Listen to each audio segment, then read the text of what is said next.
우리가 함께 살펴보고 있는 레위기, 오늘은 전체 본문이 13장에서 14장까지입니다. 그런데 이 내용이 본문이 굉장히 길기 때문에 앞에 내용들은 다 생략하고 마지막 마무리하는 4절만 읽었습니다. 이 레위기 13장과 14장의 내용은 무엇이냐면 하나의 단락입니다. 하나의 내용이에요. 질병으로 인해서 부정하게 되는 것, 그것을 다루고 있습니다. 11장에서는 무엇을 봤죠? 무엇 때문에? 음식 때문에 부정한 것. 12장에서는 출산한 산모가 부정한 것. 그리고 13장과 14장은 질병으로 인해서 부정하게 되는 것. 그리고 15장은 유출병이라고 하는 피 흘림으로 인해서 부정하게 되는 것이 차례대로 나오게 됩니다. 자, 그런데 이 질병 13장과 14장에서 다루고 있는 이 질병의 병명에 문제가 있습니다. 자, 우리 성경에서는 무엇이라고 했냐면 악성 피부병에 관한 규례다, 이렇게 나와 있죠. 이상은 악성 피부병에 관한 규례다. 개역 개정에서는 나병이라고 나옵니다. 나병에 관한 규례다. 우리가 가장 오랫동안 봐온 성경인 개역 한글에서는 문둥병에 관한 규례다, 이렇게 나옵니다. 자, 서로 다른 병을 가리키고 있는 것일까요? 아니면 같은 병인데 다른 명칭을 쓰고 있는 것일까요? 도대체 오늘 본문은 어떤 질병을 부정하다고 말씀하고 있는 것일까요?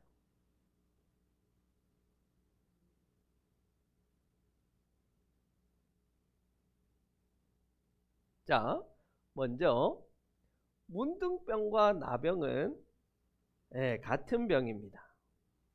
이 나병 할 때 나자가 문둥병 나자입니다. 한자로. 그래서 문둥병과 나병은 같은 병입니다. 그리고 이 병을 일으키는 균이 나균인데 이 나균을 최초로 발견한 의학자가 한센입니다. 그래서 한센병 혹은 한센시병 이렇게 부르기도 합니다. 그래서 문둥병, 나병, 한센병은 다 같은 질병을 가리킵니다. 자, 그렇다면 본문은 우리가 오랫동안 두려움의 대상으로 여기며 저기 우리나라의 소록도에, 김천에도 있죠? 그 격리시켜서 하나의 촌을 만들어 살고 손과 발이 썩어 들어가고 코가 없어지는 그런 문둥병에 관한 규례가 오늘 본문에 나오는 것일까요? 그런데 왜 우리가 읽은 성경인 새번역에서는 피부병이다 라고 이야기하는 것일까요? 자, 이것이 먼저 결정이 되어야 오늘 본문을 제대로 이해할 수 있습니다. 그래서 조금 시간이 걸리더라도 이 부분을 우리가 먼저 함께 살펴봐야 합니다. 자, 문둥병, 나병, 악성 피부병으로 번역한 히브리어 단어는 한 단어입니다. 그 단어가 바로 차라아트라는 단어입니다. 차라아트. 자, 이 단어는 인간의 피부, 옷, 건물의 벽과 같은 표면에 생기는 정상적이지 않은 변화를 가리키는 종합적인 용어가 차라 아트입니다. 자, 이것을 세번역 성경에서는 사람에게 생길 때는 악성 피부병이다 이렇게 번역을 했고, 건물과 옷에 생길 때는 악성 곰팡이다 이렇게 번역을 했습니다. 최근의 학자들은 본문에 등장하는 이 악성 피부병 사례 7가지가 등장합니다. 이 7가지 사례가 악성 피부병으로 규정되게 되어 있는데, 이것이 오늘날로 따지면 건선, 지루성 피부염, 비듬, 습진, 황선과 같은 피부병의 증상을 가리킨다라고 말합니다. 그래서 오늘 우리가 읽은 본문인 레위기 13장과 14장은 문둥병에 관한 규례가 아니고 악성 피부병에 관한 규례입니다. 그런데 역사적으로 이 차라 아트를 잘못 번역해 왔습니다. 그 시작은 70인경이라는 번역에서부터 시작되는데요. 70인경은 알렉산드리아라는 도시에서 유대인 72명이 히브리어로 기록된 구약 성경을 헬라어로 번역한 버전이 70인경입니다. 이렇게 히브리어를 헬라어로 번역할 때 차라 아트를 무엇으로 번역했냐면 레프라라는 헬라어 단어로 번역을 했습니다. 이 레프라는 다양한 피부병을 가리키는 종합적인 용어, 종합적으로 피부병을 가리키는 용어가 레프라입니다. 자, 그런데 이 레프라로부터 이 레프로시라는 단어가 나왔는데, 이 레프로시라는 단어가 후에 나병을 가리키는 의학용어로 지정이 됩니다. 그래서 본래는 여러 종류의 피부병이라는 단어로 레프라가 쓰였는데, 이것이 영어로 번역되는 과정에서 나병, 문둥병으로 잘못 번역되게 되었습니다. 그리고 그것을 우리말로 번역하는 학자들이 그대로 사용해서 오랫동안 성경을 읽는 사람들을 오해하게 만들었던 거예요. 그래서 우리는 성경과 성경의 내용을 영상으로 만든 미디어에 의해서 나병이 매우 무서운 것, 두려운 것, 그런 공포를 가지게 되었습니다. 아마 세상 사람들에게 나병이라고 하면 그 소록도에 모여서 하는 사람들 정도로만 생각하겠지만, 우리는 살이 썩고 눈이 없고 막 손과 발이 다 떨어져 나갔고, 그래서 붕대를 온몸에 칭칭 감고 그런 흉측한 것을 생각하게 되었습니다. 그래서 그럴까요? 기독교계는 오랫동안 이 나병이라는 특정한 질병에 굉장히 큰 관심을 가져왔어요.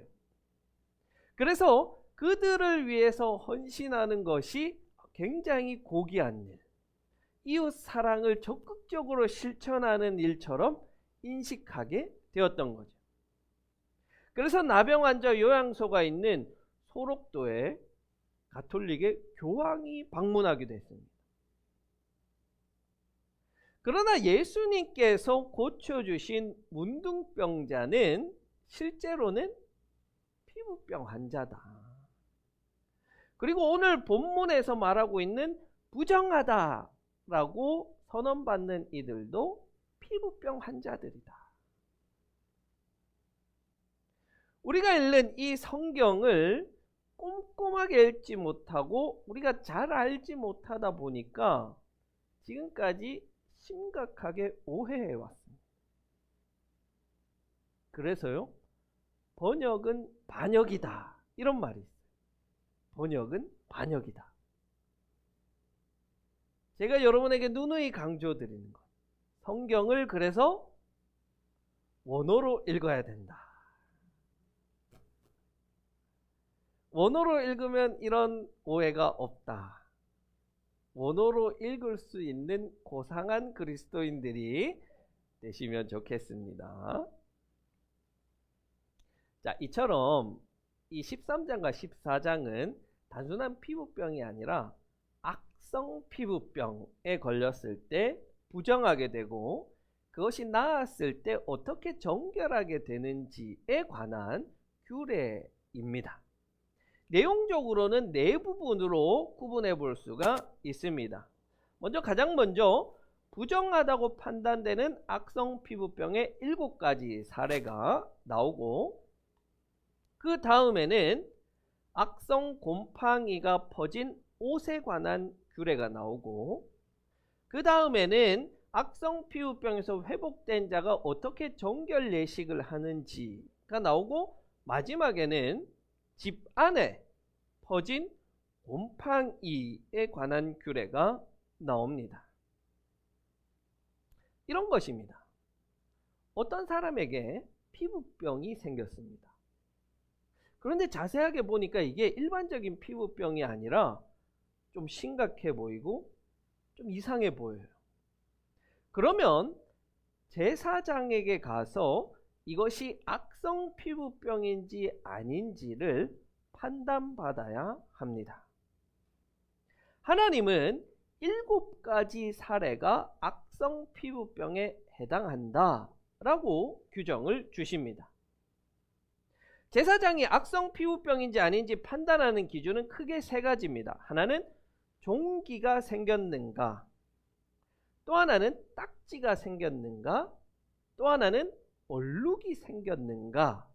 이 3가지 기준을 토대로 제사장은 악성 피부병을 면밀하게 관찰하고, 그런데 그 관찰해 보니까 판단이 좀 애매해요. 잘 모르겠어요. 그러면 일주일 더 시간을 두고 그것을 지켜본 다음에 그것이 악성 피부병이 맞다라는 판단을 내리면 그 사람은 부정하게 된다라는 선언을 받게 됩니다. 그리고 공동체로부터 격리되게 됩니다. 그렇게 격리된 채 살다가 잘 치료를 받아서 회복되었어요. 피부병이 낫게 되었어요. 그러면 정결하게 되는 제사를 통해서 다시 공동체로 돌아오게 됩니다. 자, 차라 아트가 옷에 생겼을 때는 그 옷을 불태워 버려야 됩니다. 집 안에 차라 아트가 생겼을 때는 이 곰팡이가 생긴 부분을 긁어내거나 벽돌 한 장을 끄집어내고 그것을 버리고 다른 것을 대체하게 합니다. 그리고 나서도 이것이 번지거나 또 생기면 이 집 전체가 부정하다고 여겨서 집을 허물어 버려야 합니다. 여러분, 이렇게 이 차라 아트에 관한 규례는 굉장히 엄격하고 혹독한 어떤 결과를 가져오게 됩니다. 차라 아트라는 피부병에 걸린 자는 공동체와 격리되어서 혼자 지내야 되고, 옷은 불태워버려야 되고, 집을 허물어 버려야 합니다. 물론 하나님께 나아가 제사 지내는 것도 금지당합니다. 그것을 보면 이 차라 아트를 겪은 사람이 얼마나 큰 고난에 빠지게 되는지 우리가 생각해 볼 수 있는 것이 바로 욥입니다.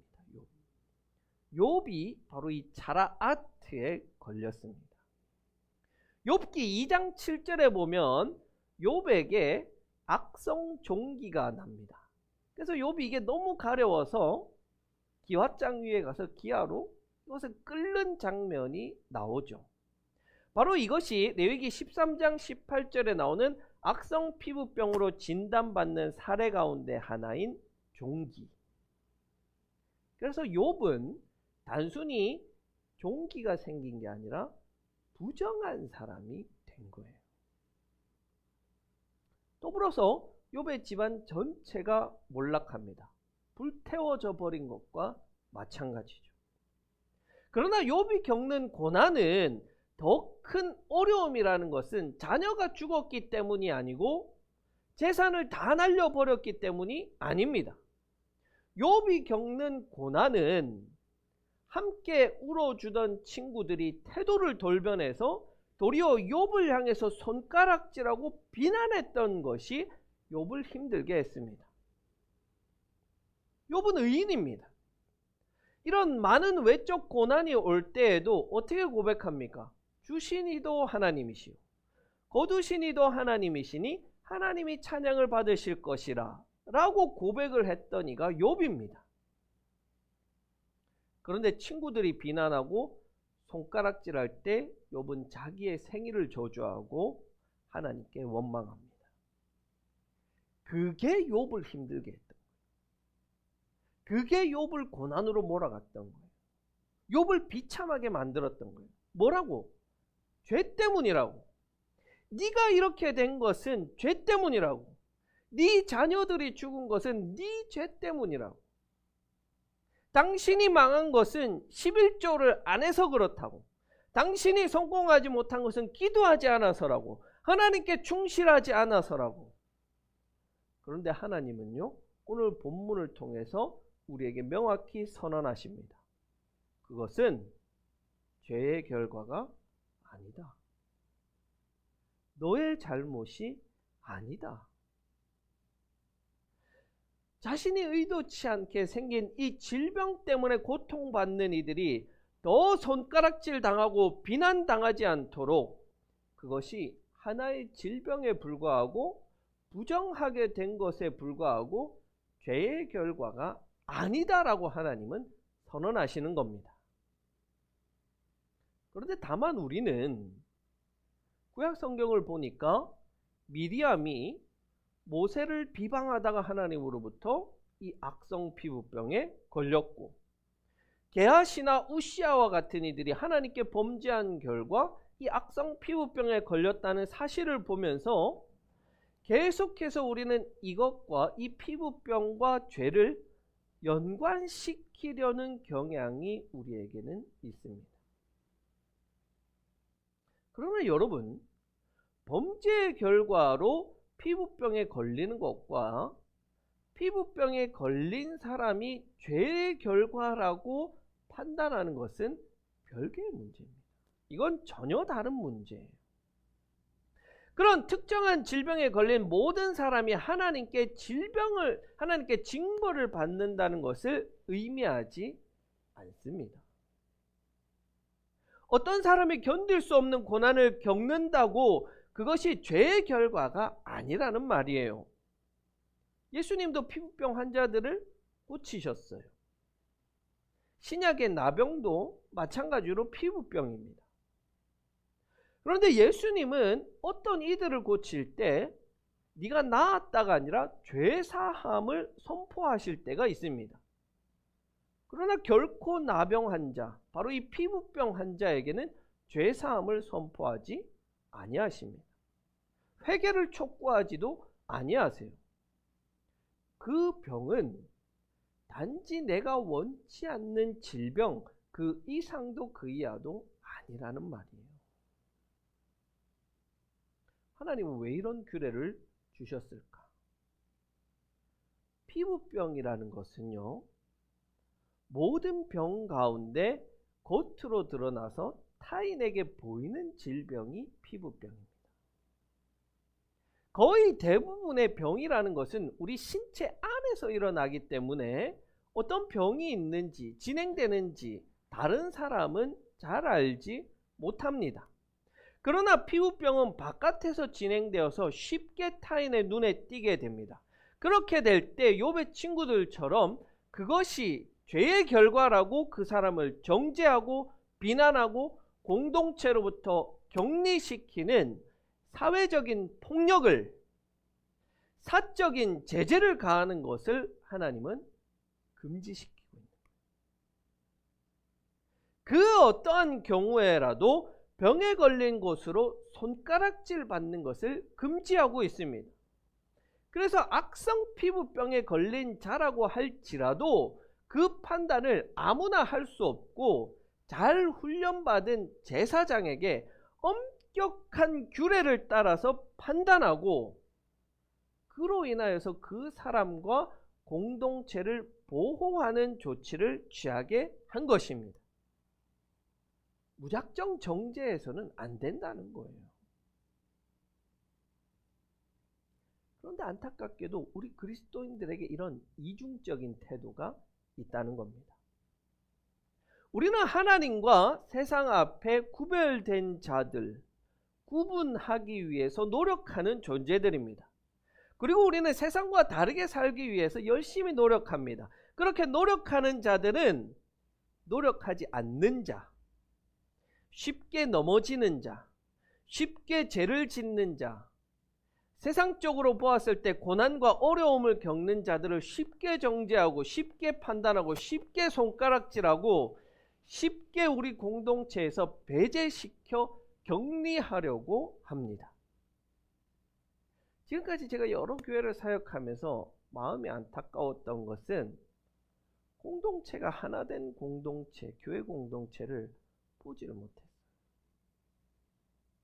서로가 서로를 배제하고 격리시키고 파당을 지어서 편을 가르고 손가락질합니다. 너 때문에 우리 교회 공동체가 성장하지 못한다.